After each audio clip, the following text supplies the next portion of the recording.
Since most of us were born, we have been celebrating the festival of sacrifice every year. But we continue this tradition perhaps without ever thinking about its origin or what it truly means, just as we are accustomed to. Sacrificing an animal, distributing it, visiting family elders, and many other hustles and bustles, perhaps no one ever asked themselves the main question: what is the meaning of sacrifice? Is it just a form of worship, a tradition, or does it tell us a much deeper story? Sometimes the real answers are hidden behind what we think we know best. Today we will delve into the unseen depth of sacrifice together. The word sacrifice comes from the Arabic root qaribe, which means to draw near, to become close to God. At this point, an important question arises. What is the relationship between sacrifice and drawing near? This makes one think, then sacrifice is not just an external act, but an internal closeness. There is a verse beside it. Neither their meat nor their blood reaches me. What reaches me is only your God consciousness, it says.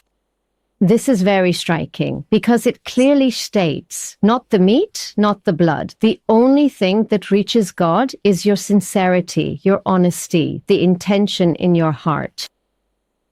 Well, how will this happen?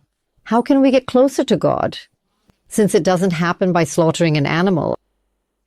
The true meaning of sacrifice is not about slaughtering an animal. Sacrifice is an internal release, an act of purification, because the real sacrifice is being able to recognize and surrender the ties, dependencies, and the things one values most within oneself. You cut something, but the real issue is to cut the bond that thing has with you. The symbolic meaning of the animal here is our animalistic side within us. Perhaps all kinds of excesses in terms of possessiveness or lust, our addictions, bad traits like arrogance, fear, hatred, anger, and lies. Actually, this topic is directly connected to the Breaking Your Idols theme I discussed in my other video. In that video, we talked about how people worship the idols they create with their own hands, meaning their identities, ideas, desires, and how they need to recognize and break them. The sacrifice is precisely the ritual form of this realization. For those who want to watch the video, I will leave the link in the description. The more a person lets go of something, the closer they get. In other words, sacrifice is a ritual of letting go, of surrender. It is to not possess something and to return it to the true owner, the Creator. It is to be able to surrender even the most precious thing inside you, the one you are most attached to. The story of Abraham in the Quran already tells this. The Prophet Abraham is a father who yearns for a child for many years. Finally, God grants him a child, Ishmael. And just as his son begins to grow, Ibrahim has a dream. He interprets this dream as being asked to sacrifice his son to God. This is not just a father-son drama. This is a test of letting go of what a person values most. Abraham sees this dream several times and finally submits. He also tells his son about the situation, and Ismail submits as well. "My father, do what you are commanded. You will find me among the patient ones," he says. And when the moment came, as both submitted, just as Abraham was about to sacrifice his son, God accepted this submission and sent a ram from the heavens. So the one that truly needed to be sacrificed was not Ishmael, but rather the symbol of the sense of ownership within Abraham. At the center of this story is not a child whose blood is shed, nor is it actually an animal whose blood is shed. It lies with two people whose hearts have surrendered. One is a father, the other is a son. Both have turned to God with complete trust. With this story, we should understand that the essence of sacrifice is not its form, but its substance. Neither meat nor blood. What reaches God is our submission, sincerity, intention, recognizing the Ishmael within, and being able to let go with heartfelt consent. Approaching God is like climbing a mountain, but the climber must also leave behind all unnecessary burdens while climbing. It is necessary to reduce, to simplify. Sufis say that it is not the one who sacrifices an animal to Allah who draws near, but the one who sacrifices their ego.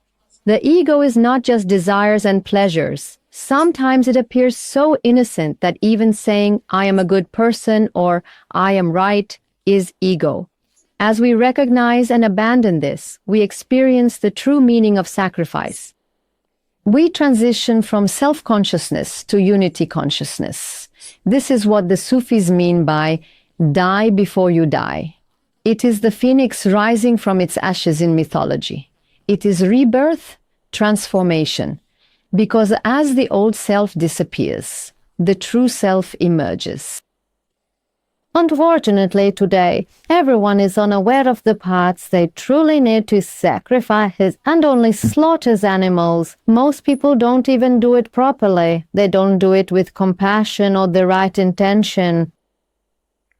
If the ritual of sacrifice does not combine with the right intention, it cannot go beyond being a mere form. That form only harms the person and their surroundings, because neither the meat nor the blood of the animal reaches God. There are already many who set aside the meat of the sacrificed animal for their own kitchen. Imam Ghazali says that the truth of an action depends on the intention in the heart. What is there in slaughtering an animal today? It's a very easy thing, but if you still carry your anger, jealousy, and arrogance within you, it means you have sacrificed nothing. And in Sufi teaching, the servant wishes to be sacrificed to God. What does this mean? To be able to completely surrender oneself, to be a servant, like the words of Rumi. O lover. One who is not ready to give up their head on the path of love has not tasted love. Oh, sacrifice for your love, sacrifice for the truth, sacrifice for love. Only then is it a sacrifice. It can be not just a feast, but an awakening. Sacrifice is actually an act that requires great courage internally. People often cannot see the idols within themselves because they avoid confronting themselves. They mistake the fear of losing someone for love, loyalty. One may label their ambition as diligence, their arrogance as self-confidence, their indifference as maturity, or their bluntness as honesty. However, the truth only begins to become visible if a person can look at themselves in the mirror. We need an understanding of sacrifice, not just individually, but also socially. We live in an age of consumption and technology. We have more than enough of everything, yet we are still unsatisfied. Sacrifice is about cutting away the excess. It means simplicity, sharing, not me but us. I think what this era most needs to sacrifice is selfishness and false pretenses. Sacrifice is also an expression of gratitude. Gratitude for the life, sustenance, and blessings given to you. We can offer our sacrifice without slaughtering an animal. A heartfelt charity given to someone in need. Sincerely forgiving someone. Letting go of a burden you've held for years. And most importantly, sacrifice is to remember. Remember what? That nothing you think you own actually belongs to you. Your child, your spouse, this body, possessions, property, talents, all are entrusted. And you are obliged to carry these trusts with respect and responsibility towards the Creator. Only then have you drawn near, cut the veils in your heart. This is called closeness. As it is said in the Quran, only your piety reaches Him. God consciousness is a conscious stance towards God, a submission worthy of Him. Let's not wait for the feast of sacrifice to offer a sacrifice. Of course, those who want to perform this ritual should do so. But rather than focusing on slaughtering animals and eating meat, let's decide which of our habits, bad traits, and belief patterns we should cut off. Let's fulfill the sacrifice not just as a tradition, but as an awareness, a letting go, a purification in its true sense. I hope that on our journey back to Him, we have many inner celebrations that we observe not just one day a year, but every day. With love and respect.